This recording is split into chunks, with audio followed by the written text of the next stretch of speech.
Samajwadi party के 4 MLC Bhajpa में शामिल होने पर समाजवादी पार्टी को एक बड़ा झटका लगा है।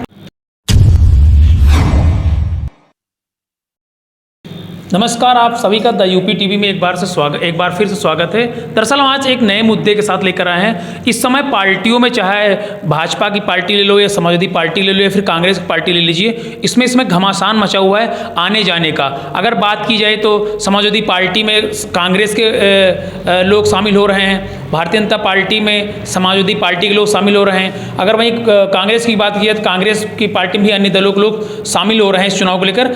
हमारे पास एक नया मुद्दा आज है। भारतीय जनता पार्टी में समाजवादी पार्टी के 4 एमएलसी आज शामिल हुए हैं, जिनको लेकर राजनीति गर्मा गई है। दरअसल ये 4 एमएलसी जिन्होंने आज भारतीय जनता पार्टी का दामन थामा है, ये समाजवादी पार्टी के 4 एमएलसी जिनका नाम है नरेंद्र भाटी, सीपी चंद्र, रविशंकर सिंह, रमा देवी निरंजन शामिल हैं। प्रदेश अध्यक्ष जो भारतीय जनता पार्टी प्रदेश अध्यक्ष स्वतंत्र देव सिंह व उप मुख्यमंत्री केशव प्रसाद मौर्य व डॉक्टर दिनेश शर्मा की मौजूदगी में इन नेताओं ने पार्टी सदस्यता ग्रहण की। दरअसल अगर बात की जाए तो 2022 के चुनाव को लेकर समाजवादी पार्टी को बड़ा झटका कहीं न कहीं मना था, क्योंकि समाजवादी पार्टी के 4 एमएलसी भाजपा में शामिल होने पर समाजवादी पार्टी को एक बड़ा झटका लगा है। अब इससे ये होगा कि समाजवादी पार्टी की जो चुनाव में अपनी एक नए रणनीति के साथ उतर रही थी और जो समाजवादी पार्टी के राष्ट्रीय अध्यक्ष अखिलेश यादव वो लगातार प्रचार प्रसार कर रहे थे, उनको लेकर इस तरह का झटका जो है समाजवादी पार्टी के अगर 4 एमएलसी भाजपा में शामिल होते हैं तो कहीं ना कहीं एक बड़ा झटका समाजवादी पार्टी कहा जाएगा, वहीं भाजपा को मजबूती प्रदान करता था। हमारे साथ एक वरिष्ठ पत्रकार हैं आनंद सिंह जी, इनसे मौजूद हैं। आइए इनसे बात करेंगे इस चुनाव को लेकर। आनंद जी, सबसे पहले तो आपका यूपी टीवी में स्वागत है। धन्यवाद। सबसे पहले बताइएगा, आज समाजवादी पार्टी के 4 एमएलसी भाजपा में शामिल हुए, कितना बड़ा झटका है समाजवादी पार्टी के लिए? देखिए, चुनाव तक जो है कुछ इस दल से उस दल में जाएंगे, कुछ उस दल से इस दल में आएंगे, लेकिन जहाँ तक असर की बात है, जिस विधान परिषद सीट से वो एमएलसी हैं वहाँ पे कुछ ना कुछ फ़र्क तो डालेंगे ही, लेकिन ज़्यादा असर इसका नहीं पड़ेगा। ज़्यादा असर नहीं पड़ेगा। 4 एमएलसी हैं। एमएलसी का मतलब होता है पूरे जिले के, मतलब एक जिला समझ लीजिए 4 जिले का खेल है, तो 4 एमएलसी के शामिल होने से भाजपा में तो असर बहुत पड़ेगा ना। असर पड़ेगा, लेकिन लोकल स्तर पे उन 4 जिलों में जहाँ से वो विधान परिषद सदस्य हैं वहाँ पे असर उनका पड़ेगा, लेकिन इतना बड़ा फैक्टर नहीं है। अच्छा, अगर बात की जाए चुनाव को लेकर तो जिस समय आप नज़दीकी से कवरेज भी करते हैं तो देखते हैं तो इस समय जो दौर चल रहा है, जैसे कल पूर्वांचल एक्सप्रेस का भी भाजपा ने लोकार्पण हुआ है, एक्सप्रेस का उद्घाटन हुआ, तो कितना असर डालेगा इस बार चुनाव में भाजपा तो होगा ही। विकास का एक पहिया योगी जी और मोदी जी ने जोड़ा है, तो कुछ ना कुछ तो असर रहेगा ही।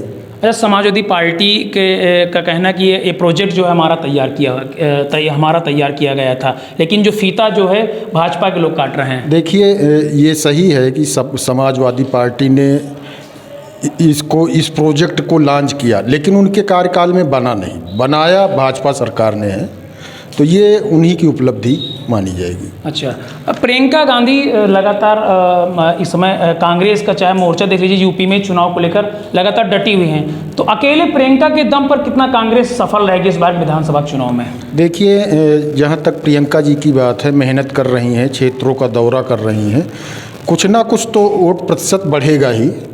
कांग्रेस का जनाधार इस बार कुछ ना कुछ बढ़ेगा। अच्छा, अब की बार अभी तक किसका पलड़ा आपके नज़र भारी नज़र आ रहा इस समय, मौजूदा समय में? इस समय सपा और भाजपा की कांटे की टक्कर दिख रही है, और आखिरी तक क्या होता है, समीकरण बदलते हैं, किस करवट लेता है वो तो बाद में होता होगा, लेकिन अभी जो है दोनों में कांटे की टक्कर दिख रही है। अच्छा, कौन सा वो दौर रहेगा जब आपको लगेगा कि वाकई में अब ये पार्टी ज़्यादा प्रतिद्वंदी के रूप में आगे बढ़ रही, वो दौर कब आएगा? मतलब कब से शुरुआत होगी कि जब सीटों की घोषणा होगी, कौन कहाँ से चुनाव लड़ेगा? लगभग किस महीने से? ये मान चलिए जनवरी या फरवरी शुरुआत हो जाएगी। जी, जनवरी फरवरी से। तो क्या लग रहा है कि इस बार पूर्ण बहुमत की सरकार बनेगी?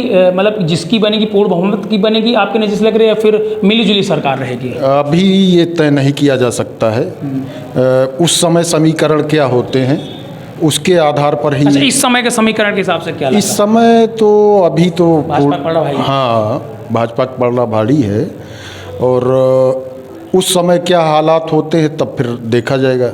अच्छा, ये समाजवादी पार्टी का जो बड़ा तमका है, जैसे 4 एमएलसी भाजपा में शामिल हुए हैं, तो क्या कहीं ना कहीं समाजवादी पार्टी से चूक हुई इनको मनाने को लेकर, या कोई अन्य बातें हो सकती हैं?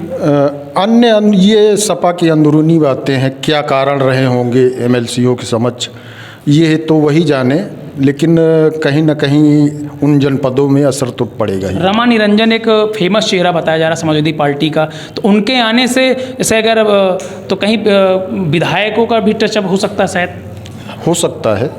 अब ये कन्फर्म तो नहीं, लेकिन कहीं ना कहीं तो हो ही सकता है। तो ये थे हमारे साथ वरिष्ठ पत्रकार आनंद सिंह, जिनसे खास बातचीत की। फिलहाल में की जो बड़ी खबर है वो ये बता दें कि समाजवादी पार्टी के 4 एमएलसी, अभी एक बार आपको फिर नाम मैं दोहरा देता हूँ, 4 एमएलसी नरेंद्र भाटी, सीपी चंद, रविशंकर और रमा देवी निरंजन शामिल हुए हैं भारतीय जनता पार्टी में। स्वतंत्र देव सिंह प्रदेश अध्यक्ष, डॉक्टर दिनेश शर्मा जो उप मुख्यमंत्री हैं, व केशव प्रसाद मौर्य जो उप मुख्यमंत्री, इनके संरक्षण में इन्होंने पार्टी सदस्यता ग्रहण की। तो कहीं नहीं अब चुनावी जो क्रम है उसका उलट पलट का सिलसिला शुरू हो गया है, और समाजवादी पार्टी के 4 एमएलसी ने भारतीय जनता पार्टी का दामन थाम लिया है।